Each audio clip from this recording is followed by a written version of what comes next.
Standard 10 Geometry.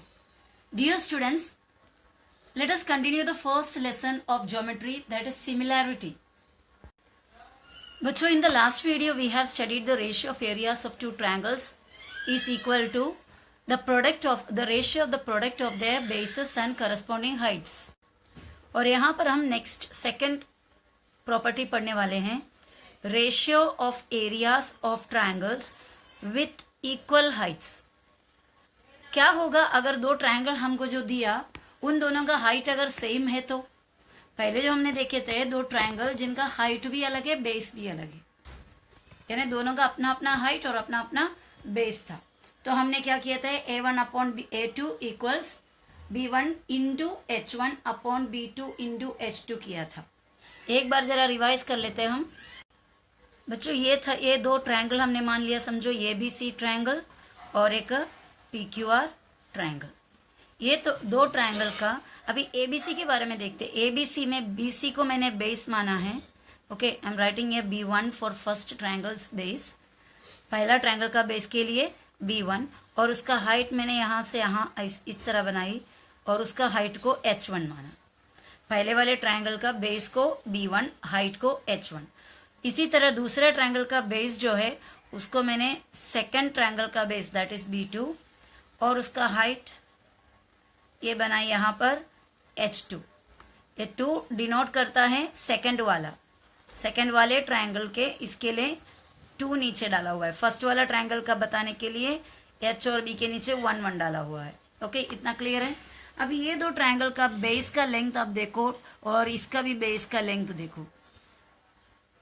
ऐसे ही observe करके आप बता सकते हैं कि ये दोनों बेस अलग अलग है, दोनों का लेंथ अलग अलग है.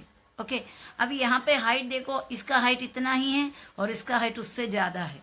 तो their bases and heights both are different. दोनों के बेस भी और हाइट भी अलग अलग है. तो इन केस ऐसे केस में क्या करेंगे हम, पहले वाले का एरिया अपॉन दूसरे वाले का एरिया. फर्स्ट वाले का एरिया को हमने A1 डाला, सेकंड वाले के एरिया को A2 डाला और ये मिलेगा हमें. जो पहला वाला प्रॉपर्टी हमने किया वो हिसाब से देखा जाएगा तो B1 इंटू H1 यानी पहले वाले का बेस पहले वाले का हाइट बीच में इंटू अपॉन, अभी इसके बारे में लिखते हैं तो B2 इंटू H2. ये था हमारा पहले का property. A1 upon A2 is equal to B1 into H1 upon B2 into H2. आप जब बोलते टाइम और फास्ट बताने के लिए आप चाहे इंटू को निकाल भी सकते हो, क्योंकि B1 H1 बोलेंगे तो क्या ही हो जाएगा, बीच में इंटू है. लिखते टाइम इंटू लिख सकता, बोलने में वो इंटू को स्किप करेंगे तो और थोड़ा स्पीड में आप बोल पाएंगे. A1 by A2 equals B1 H1 upon B2 H2. Okay, ये हमारा पहला प्रॉपर्टी था जो हम लास्ट वीडियो में किए थे. Now the next property is, वो भी यहाँ पर आपको मैं एक्सप्लेन करके देती हूँ.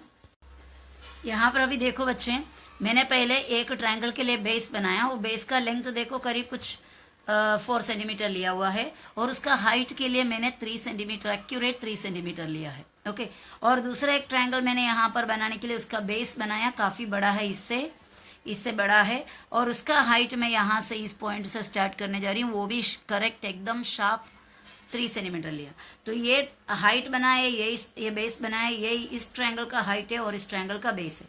उसके बाद ये पॉइंट को मैं अगर जोड़ दूं मुझे 2 ट्रायंगल मिल जाएगा. ये एक ट्रायंगल, ओके, और यहाँ पर इसको भी जोड़ दूं तो दूसरा ट्रायंगल मिल जाएगा मुझे. तो मैंने ये ट्रायंगल भी बनाया. तो यहाँ पर आप देख सकते हैं कि दोनों ट्रायंगल का जो हाइट है सेम है. 3 सेंटीमीटर इधर भी लिया हुआ, इधर भी 3 सेंटीमीटर लिया है, यानी दोनों का हाइट सेम है. और मैं ये दोनों ट्रायंगल को अभी नाम देती हूँ. देखो, दोनों ट्रायंगल को मैंने नाम दे दिया ABC और एक PQR. जरूरी नहीं कि यही सेम नाम दो हमेशा. आप सोचेंगे कि स्टार्टिंग से जब से बता रहे ABC और PQR के अलावा कुछ आ ही नहीं रहा है. कोई भी अल्फाबेट आप ट्रायंगल का नाम दे सकते हैं, लेकिन ये मेरा बहुत ही फेमिलियर एक नेम से ABC और PQR. बोलने में भी आसान हो जाता है और लिखने में और कुछ कंफ्यूजन नहीं होता है. अगर इसके बदले में मैं कोई और अल्फाबेट डालूं तो गलती से कंफ्यूजन कर सकती हूँ. इसके मेरा कंफ्यूजन अवॉइड करने के लिए मैं हमेशा ABC PQR डालते हैं. और बाकी आपकी मर्जी, आपको जो नाम डालना है आप डाल सकते हैं. A to Z आपके पास 26 अल्फाबेट्स है, इनमें से कोई भी अल्फाबेट आप डाल सकते हो.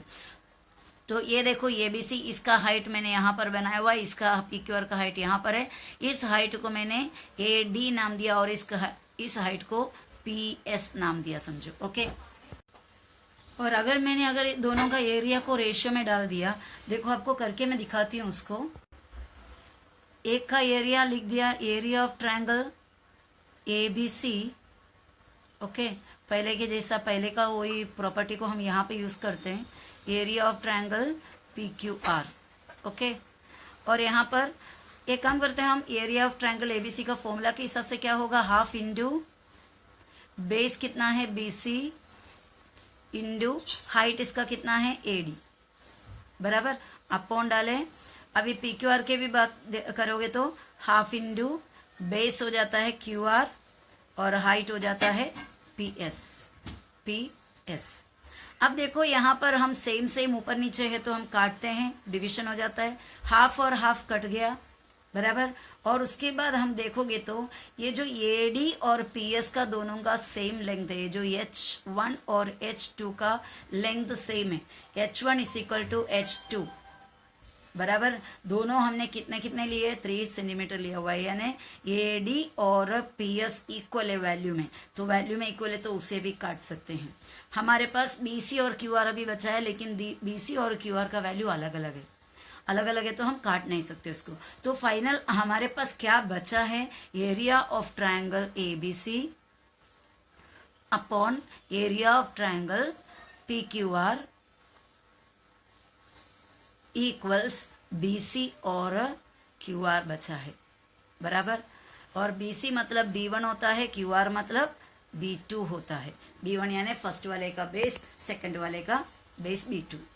तो इस तरह अगर हम देखेंगे तो हम ये कंक्लूजन में आ जाता है कि अगर इफ दो ट्रायंगल के हाइट्स इक्वल है, H1 इक्वल्स H2, अगर हाइट दोनों इक्वल है, देन तब क्या होगा, दोनों का एरिया यानी A1 अपॉन A2 इक्वल्स उसके किसके हिसाब से रहेगा, बेस 1 अपॉन बेस 2 पे रहेगा, यानी हाइट आपका ट्रायंगल का कैंसिल हो गया, B1 अपॉन B2। देखो वापस से बता रही हूं, अगर दो ट्रायंगल का हाइट्स दोनों इक्वल है, H1 और H2 दोनों इक्वल है, H1 इक्वल्स H2, तब तो A1 अपॉन A2 यानी दोनों का एरिया का रेशियो किस पर इक्वल रहेगा, B1 अपॉन B2 पर इक्वल रहेगा, B1 अपॉन B2। इसको इस तरह भी हम बोलते हैं कि if the heights of two triangles are equal, if the heights of two triangles are equal, then their areas are proportional to their corresponding bases. Their areas are proportional to their bases. वापस से sentence सुनो, अगर if two triangles have equal heights, then their areas are proportional to their bases. Proportional का मतलब होता है upon में डालने पे इक्वल, प्रोपोर्शनल का मतलब है अगर अपॉन में आप डालोगे तो उसका वैल्यू इक्वल है तो हम बोलते हैं प्रोपोर्शनल।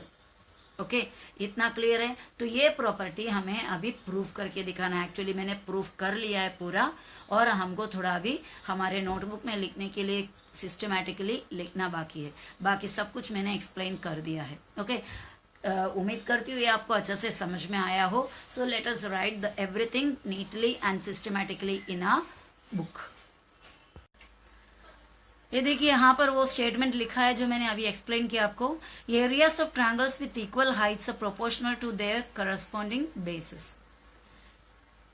वो ट्रायंगल का एरिया जिसका हाइट्स इक्वल है वो किसको प्रोपोर्शनल है, उनके करस्पॉन्डिंग बेसिस को प्रोपोर्शनल है। ओके, सो ये थियरम्स को हमें, ये जो प्रॉपर्टी है इसे हमें अभी प्रूव करना है। एज आई सेड अर्ली, पहले आपको जिस तरह मैंने बताया कि ज्योमेट्री में जो कुछ भी प्रॉपर्टी होता है, थियरम्स होता है, उसका प्रूफ करना बहुत ही जरूरी है। So we are proving that now. हमको दिया हुआ क्वेश्चन के हिसाब से हमें खुद से गिवन लिखना है। तो ये लिखा कि हमारे पास दो ट्रायंगल है, बराबर। ट्रायंगल ABC में सेगमेंट AD परपेंडिकुलर है BC को, और B' D' C आपको मैंने बताया क्योंकि ये तीनों पॉइंट एक ही लाइन में गया वीडियो में बताई थी। ट्रायंगल PQR भी इस तरह, PS परपेंडिकुलर है QR को। इसका मतलब होता है कि AD हाइट है, BC बेस है, और दूसरे ट्रायंगल में PS हाइट है और QR बेस है, और Q' S' R। और यहाँ पे एक एक्स्ट्रा हमें मिला हुआ प्रॉपर्टी है, that is AD equals PS, यानी दोनों का हाइट सेम है। इस हिसाब से हम डायग्राम बनाते हैं। जो अभी मैंने जस्ट जो एक्सप्लेनेशन दी है वो इस सेम एक्सप्लेनेशन का डायग्राम हम यहाँ पर बनाने जा रहे हैं। ये हमारे पास हमारा डायग्राम्स भी है। ओके, ABC और उसमें परपेंडिकुलर है AD, PQR ट्रायंगल, उसमें परपेंडिकुलर है PS। तो हमें अभी क्या करना है, क्या हमको प्रूव करना है वो लिखना पड़ेगा। गिवन हो गया, अभी टू प्रूव हमें लिखने जा रहे हैं। यहाँ पर थोड़ा सा स्पेस है तो मैं वहां पर टू प्रूव लिख रही हूँ।